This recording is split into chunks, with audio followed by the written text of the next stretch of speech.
তো গাইস এখন চলো যাই।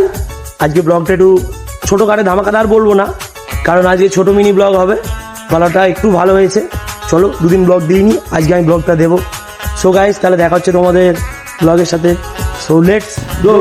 সকাল হলে ব্রেকফাস্ট করি কি না করি, তেল পাম্পে গিয়ে তেলটা ঠিক ভরতে হয়। চলো বন্ধুরা সকালবেলা বেরিয়ে আজকে ওয়েদারটা ফিল নিতে নিতে কোথায় যাচ্ছি কি করছি এই মিনি ব্লগের মধ্যে তোমরা পুরো দেখতে পাবে। হ্যালো এভরিওয়ান, আসসালামু আলাইকুম, আমি প্রিন্স। তোমরা সবাই কেমন আছো? আশা করি ভালো আছো। এখন কি বলো তো, বর্ষাকাল পড়ে গেছে, ডেলি মিনি ব্লগ আনতে পারছি না, বাট দু একদিন পর পর আমি ঠিক ব্লগ নিয়ে চলে আসছি তোমাদের সামনে। সকাল হতে পাম্প থেকে চলে এসেছিলাম সেলিমদার দোকানে, আর ওয়েদারটা কত দারুণ লাগছে। সেলিমদার দোকানে এসে এখন একটু চাফা খাবো। মজিদদা সকাল হতে বললো আজকে ব্রেকফাস্ট বাড়িতে করতে হবে না, তুমি 10টার সময় ঘুম থেকে উঠে চলে আসো একটু সেলিমদার দোকানে। আমিও চলে এলাম কষ্ট করে। সকালে চা, নিমকি আর হ্যাপি ফিজ খেতে খেতে চলে এলাম বাড়ির দিকে, কারণ বেশিক্ষণ বসে থাকবো না, আবারও একটা জায়গায় যেতে হবে। আর আজকে ওয়েদার দারুণ। আচ্ছা বন্ধুরা, বিশ্বকাপ এখনো চলছে, কিন্তু বিশ্বকাপে তোমরা কোন দলকে এখনো সাপোর্ট করছো আর কোন দলকে চিরস্থায়ীর জন্য সাপোর্ট করো কমেন্টে কিন্তু জানিও।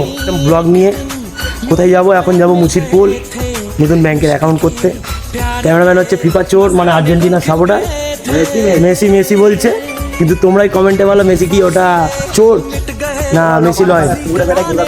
দুপুরে বাড়ি এসে গোসল করে ফ্রেশ হয়ে ভালোভাবে খাওয়া দাওয়া করে এবারে বেরিয়ে পড়বো আবার একটু মুচির পোলের দিকে, কারণ ব্যাংকের অ্যাকাউন্টটা আমার খুলতে হবে। কারণ অন্যান্য ব্যাংকে কি বলতো সার্ভার প্রবলেম প্রচুর হচ্ছে, টাকা ট্রানজাকশন করতে অসুবিধা হচ্ছে। তাই ভাবলাম চলো আজকে আর একটা নতুন ব্যাংকের অ্যাকাউন্ট খুলে নিই। কিন্তু কপাল এতটাই খারাপ যে সাইড এন্টারপ্রাইজে যখন এলাম কিন্তু সাইবার ক্যাবটা বন্ধ ছিল, মানে আজকে অ্যাকাউন্ট আর খোলা যাবে না। ক্যামেরাম্যান গত দুদিন আগে এসে তার অ্যাকাউন্টটা খুলেছিল ব্যাংকের ইন্ডাস্ট্রিয়াল ব্যাংকে, তাই ভাবলাম আমিও আমার অ্যাকাউন্টটা খুলি, কিন্তু আজকে কপাল খারাপ ব্যাংকটা বন্ধ যখন তখন আর কি করা যাবে। পাশে এত সুন্দর একটা মিষ্টি দোকান, আর মিষ্টি দেখে আমরা তো লোভ সামলাতেই পারি না। অনেক রকম মিষ্টি ছিল, কিন্তু কোনটা খাবো না খাবো ভেবে কনফিউজ হয়ে যাচ্ছিলাম। তাই ভাবলাম মিষ্টি দই খেয়ে নিই, আর মিষ্টি দই খেতে খেতে আজকের মিনি ব্লগটা শেষ করি। তাহলে বন্ধুরা ভিডিওটা ভালো লাগলে অবশ্যই একটা লাইক করো, ফলো করে দাও।